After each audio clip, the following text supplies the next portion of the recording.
In the heavy rain, a blonde girl stands alone outside the busy airport. The skies are filled with dark clouds that pour down rain like a waterfall, hiding everything under a curtain of water. Despite the crowded place, she stands still, waiting patiently for someone special to come through. The airport doors, her hair, usually bright like the sun, is now wet and sticks to her face.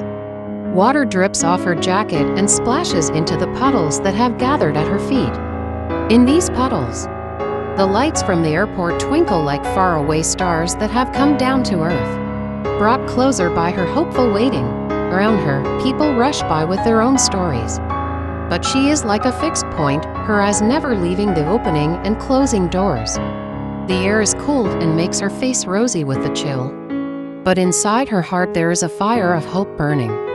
She knows that soon, she will be in the arms of someone who will make her forget the cold rain and bring her the warmth she has been missing.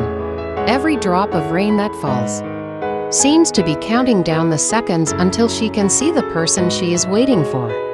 The other people might just see a girl in the rain, but for her, these moments are an entire world full of held breath and silent wishes. She waits there, a picture of love that still shines on the darkest, wettest days. A blonde girl all by herself in the rain, believing that every drop is a sign and every sound of the wind is bringing her closer to the one she loves. Her waiting is like a quiet prayer, her belief never broken by the raindrops, because she knows that love, just like this storm, is powerful. It changes things, refreshes the spirit, and brings in the start of new days.